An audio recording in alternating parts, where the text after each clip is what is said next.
Hello and welcome students, আশা করি তোমরা সকলেই খুব ভালো আছো। জ্ঞানজ্যোতি কোচিং সেন্টারের পক্ষ থেকে তোমাদের সবাইকে আরো একবার স্বাগত।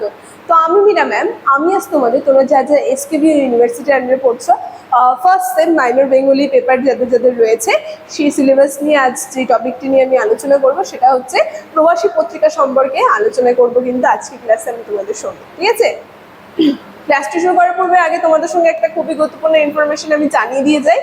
তোমরা যারা ভাবছো আমাদের সঙ্গে এই সেমিস্টারে অনলাইন ক্লাস বা নোটসের জন্য আমাদের সঙ্গে যোগাযোগ করবে, তাদেরকে বলে দিই আমাদের সঙ্গে যোগাযোগ করতে হলে দেখো এখানে দুটি নাম্বার দেওয়া আছে।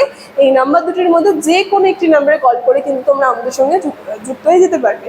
তার সঙ্গে এই সেমিস্টারের কোর্সে কি আছে সেটা বলে দিচ্ছি আমি। এসকেবির আন্ডারে ফার্স্ট সেমিস্টারের কোর্স ফি আছে 599।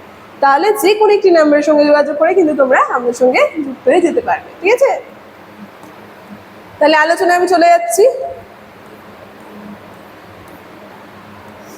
প্রথমে বলেছি আজকের আলোচনা হচ্ছে আমার প্রবাসী পত্রিকা সম্পর্কে আলোচনা। কি বলা হচ্ছে, এই প্রবাসী পত্রিকা ছিল রামানন্দ ভট্টাচার্যের কর্তৃত্ব 1901 সালে, যা বাংলায় হচ্ছে 1388 বঙ্গাব্দে প্রতিষ্ঠিত একটি প্রভাবশালী বাংলা মাসিক পত্রিকা। ঠিক আছে, তো কি বলছে, রামানন্দ চট্টোপাধ্যায় দ্বারা কিন্তু এই যে পত্রিকা রয়েছে প্রবাসী পত্রিকা, এই প্রবাসী পত্রিকা প্রতিষ্ঠা হয় এবং বাংলায় বলে দিয়েছে সালটা, কত সালে ব্র্যাকেটে দেওয়াই আছে।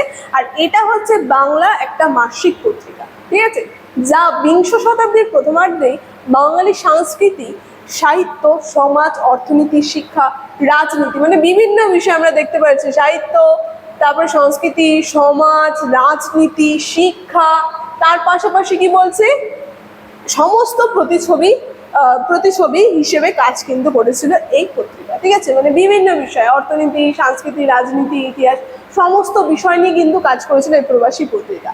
তারপর কি বলছে দেখো, এতে বিভিন্ন বিষয়ে বহু বিচিত্র রচনা প্রকাশিত হতো, যেমন সমাজতত্ত্ব, সাহিত্য, বিজ্ঞান, ভ্রমণ কাহিনী, মানে শুধুমাত্র একটা বিষয় নয়, বিবিধ বিষয় নিয়ে কিন্তু এই পত্রিকা লেখা হতো, যার মধ্যে সমসাময়িক ঘটনাবলীও কিন্তু আলোচনা হতো।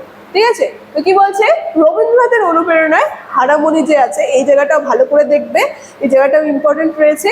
আমরা দেখবো এই হারামণি বিভাগ চালু করে বাংলায় লোকসঙ্গীত সংগ্রহে গুরুত্বপূর্ণ ভূমিকা পালন করে, মানে বিভিন্ন যে লোকসঙ্গীত যে রয়েছে সেই লোকসঙ্গীত সংগ্রহণ করার ক্ষেত্রেও কিন্তু গুরুত্বপূর্ণ ভূমিকা পালন করেছিল এই প্রবাসী পত্রিকা। তাও কি বলছে, বিবিধ প্রসঙ্গ বিভাগে জাতীয় আন্তর্জাতিক ঘটনাবলী গ্রন্থিত হতো, আর আলোচনা বিভাগে পাঠকদের মতামত আর লেখকদের উত্তর প্রকাশ হতো। খুব সুন্দর একটা বিভাগ বলে দিয়েছে এই পত্রিকার মধ্যে, বিবিধ প্রসঙ্গে জাতীয় আন্তর্জাতিক চিন্তা, তার সঙ্গে আলোচনা বিভাগের মধ্যে আমরা লক্ষ্য করতে পারবো পাঠকদের যে উত্তর, ঠিক আছে, সেই উত্তর বা তাদের মতামত প্রকাশেরও কিন্তু জায়গা ছিল এই আলোচনা বিভাগের মধ্যে। ঠিক আছে, দেখো পরে কি বলছে,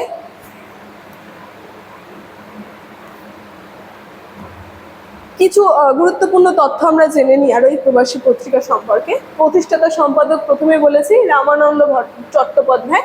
তারপর কি বলছে, প্রকাশকাল যেটা হচ্ছে 1901 সালে, বাংলায় 1388 সালে। আর এটা হচ্ছে একটা মাসিক সাহিত্য পত্রিকা। ঠিক আছে, এই পত্রিকার ধরন হচ্ছে এটা একটা মাসিক সাহিত্য পত্রিকা। দেখো পরে কি বলছে, সাহিত্য চর্চা। এখানে আমরা দেখবো রবীন্দ্রনাথ ঠাকুরের বহু রচনা প্রবাসীতে প্রকাশিত হয়েছিল।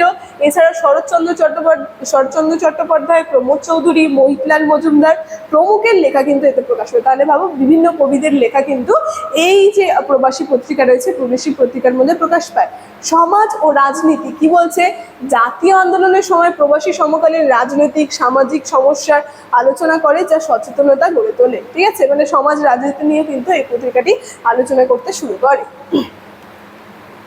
বিষয়বস্তু লাস্টে আমরা দেখেন এখানে আছে কি, এই পত্রিকার বিষয়বস্তু প্রথমেও আলোচনা করেছি আমি। কি বলছে, সাহিত্য, সমাজতত্ত্ব, শিক্ষা, বিজ্ঞান, মানে বিভিন্ন বিষয়, ভ্রমণ কাহিনী, লোকসঙ্গীত সংগ্রহ, তার সঙ্গে জাতীয় ও আন্তর্জাতিক ঘটনাবলী, এই বিভিন্ন বিষয়বস্তু নিয়ে কিন্তু এই পত্রিকাটি লেখা হতো। ঠিক আছে, তো আমরা দেখলাম এই যে পত্রিকা রয়েছে, পত্রিকা প্রবাসী পত্রিকা সম্পর্কে শুধুমাত্র আজকের আলোচনা কিন্তু আজকের ক্লাস আমার ছিল।